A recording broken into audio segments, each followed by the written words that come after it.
ఎదిగిస్తూ ఉన్నాడు. ఆమేన్, హల్లెలూయా. నువ్వు కూడా అనేకం, ఒకవేళ ఇంకా నువ్వు దేవుని నమ్ముకోలేదేమో, ఇంకా నువ్వు ఒక తాగుబోతుగా ఉన్నావేమో, ఇంకా నువ్వు వ్యభిచారం చేసేవాడుగా ఉన్నావేమో, ఇంకా నువ్వు దొంగ ఉన్నావేమో, ఎంత పాపినైనా కొన్ని వందల తప్పులు చేసినా దేవుడు నన్ను క్షమించి తన కూతురుగా తన బిడ్డగా చేసుకొని నిన్ను దగ్గర చేర్చుకొని నిన్ను ప్రేమిస్తాడు. ఒకవేళ నీ కుటుంబం నుండి వెలవేశారేమో, నీ బంధువులు నిన్ను వెలవేశారేమో, కానీ యేసు దగ్గర రా, యేసు దగ్గరకు వచ్చి యేసు ప్రభువుని నమ్ముకొని రక్షణ తీసుకో, బాప్తిసం తీసుకో, నీకే పరలోక రాజ్యం. యేసయ్య రెండు చేతులు చాపి నీ కొరకు ఎదురు చూస్తున్నారు. మనందరం కూడా కళ్ళు మూసుకుందాం, ప్రార్థన చేసుకుందాం. హల్లెలూయా. ఓ రీ బాబా బాబా బాబా సందర్రా బాబా బాబా బాబా బాబా బాబా.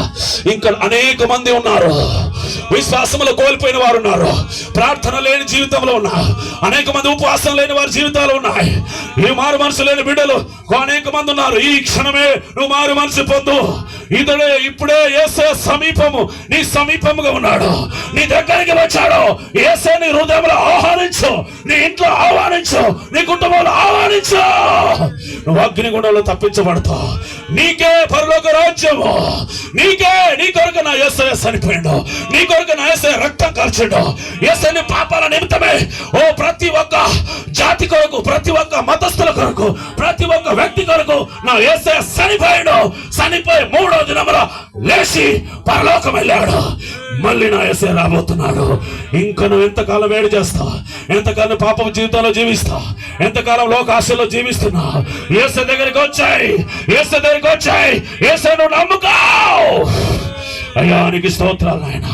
ధనవంతుడు ప్రభువా, అయ్యా ఒకప్పుడు తాగేవాడు, తినేవాడు, వ్యభిచారం చేసేవాడు, కళ్ళు తాగేవాడు, సార తాగేవాడు, సిగరెట్ తాగేవాడు, వ్యభిచారం చేసేవాడు. ఓ ఆయన చనిపోయినప్పుడు అగ్నిగుండంలో వెళ్ళాడు. ఒక నీతిమంతుడు లాజరు చచ్చిపోయినప్పుడు ఓ ఆయన ఒక ఆత్మని పరలోక రాజ్యానికి తీసుకొని వెళ్ళిందట. దేవదూతలు వచ్చి యేసయ్యా నేను కూడా ఒక లాజరు లాగా జీవించాలి ప్రభువా, నాకున్న లేకపోయినా కష్టమైన బాధైనా ఇరుకైనా ఇబ్బందులైనా అవమానాలైనా నిందలైనా నేను మరణం వచ్చే వరకు ప్రభువా నీ కొరకే బ్రతుకుతా ప్రభువా, నీ కొరకే జీవిస్తా. నాకు యేసయ్య కావాలి, యేసయ్య వాక్యమే కావాలి, యేసే కావాలి. ఈ భూలోకంలో ఉన్న ఆస్తులు అంతస్తులు నాకు అవసరం లేదు, అవి నేను పరలోక రాజ్యానికి తీసుకెళ్ళావు. యేసు మాత్రమే నిన్ను పరలోక రాజ్యానికి తీసుకెళ్తాడు. యేసయ్యానికి స్తోత్రాలు నాయన. నా జీవితాన్ని చేసే దేవుని అందము అయానికి వారు నేర్చుకున్న ఓ కీర్తనకారుడు 16:15 ఆయన భక్తులకు మరణము విలువైనది. ప్రకటన గ్రంథం 14:13 వాక్య ప్రకారము ప్రభునందు మూర్తినిచ్చిన వారు ధన్యులాట.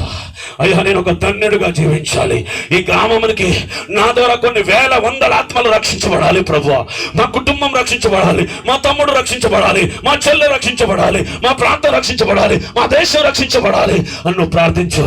నువ్వు స్వార్థ చెప్పు, నీ అన్నలకు చెప్పు, నీ తమ్ములకు చెప్పు, నీ స్నేహితులకు చెప్పు, నీ బంధువులకు చెప్పు, ఇరుగు పొరుగు చెప్పి వాళ్ళను కూడా అగ్నిగుండంలోని వెళ్తున్న వాళ్ళను కూడా దేవుడు రాజ్యంలో తీసుకొనిరా.